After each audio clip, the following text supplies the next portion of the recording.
ఆంధ్రప్రదేశ్లోని ప్రతి ఒక్క వ్యక్తికి తెలుసు ఈ ల్యాండ్ టైటిల్ యాక్ట్ ఏ విధంగా వాళ్ళ యొక్క స్వేచ్ఛను హరిస్తూ వాళ్ళ ఆస్తులను ఆక్రమించుకోవడానికి ఈ యొక్క ల్యాండ్ టైటిల్ యాక్ట్ తీసుకొచ్చినారనేది. దీని ప్రకారము ఏవైనా భూమి యొక్క సమస్యలు తలెత్తితే భూ అప్పిలేటుకు పోవాల్సి ఉంటుంది అని ఈ ల్యాండ్ టైటిల్ యాక్ట్లో చేర్చి ఈ ట్రిబ్యునల్ పరిష్కారాలన్నీ ట్రిబ్యునల్ అప్పిలేట్లోకి పోయే విధంగా తయారు చేశారు.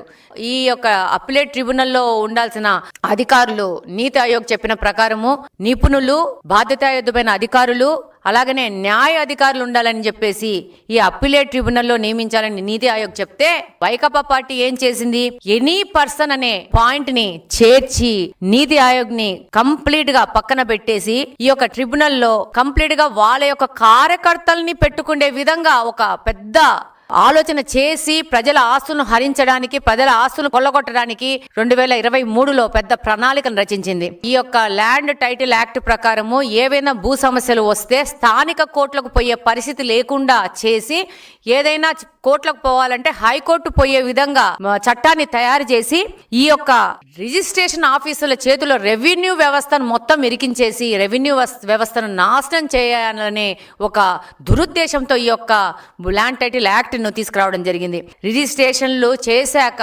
ఒరిజినల్ డాక్యుమెంట్స్ ఇవ్వరు, దాని బదులు డూప్లికేట్స్, జిరాక్స్ కాపీలు ఇస్తాము, మీ యొక్క ఆస్తులన్నీ మా దగ్గర భద్రపరుచుకుంటాము అని చెప్పి ఒక ప్రైవేట్ వ్యవస్థకి, ప్రైవేట్ వ్యక్తులకి, ఒక కంపెనీకి ఈ యొక్క మన ఆస్తుల డాక్యుమెంట్స్ అని ఇస్తామని చెప్పి ఈ యొక్క చట్టంలో చేర్చింది. అసలు మా ఆస్తులు మీ దగ్గర ఎందుకు ఉండాలి? పేపర్లు మా ఆస్తులు మా పెద్దలు, మా తాతలు ఇచ్చారు. ఈ యొక్క భూప్రపంచంలో పుట్టినప్పటి నుంచి ఇప్పటి వరకు ఎవరి ఆస్తులకు సంబంధించిన పేపర్లు వాళ్ళ దగ్గరే ఉంటాయి. కొత్తగా వైకాపా పార్టీ ఈ యొక్క ఆస్తులన్నింటినీ మా దగ్గర పెట్టుకుంటాము అని చెప్పి వాళ్ళకి ఎప్పుడు కావాలంటే అప్పుడు ఏ ల్యాండ్ మీద కన్ను పెడితే ఆ ల్యాండ్ కాజేయడానికి ఒక పెద్ద ఎత్తున ప్రణాళిక రచించి ఈ యొక్క ల్యాండ్ టైటిల్ యాక్ట్ని మన మీద రుద్దాలనుకుంది. ప్రజలందరూ 2024 ఎలక్షన్లో వీళ్ళ యొక్క దురుద్దేశాలను కనుక్కున్నారు.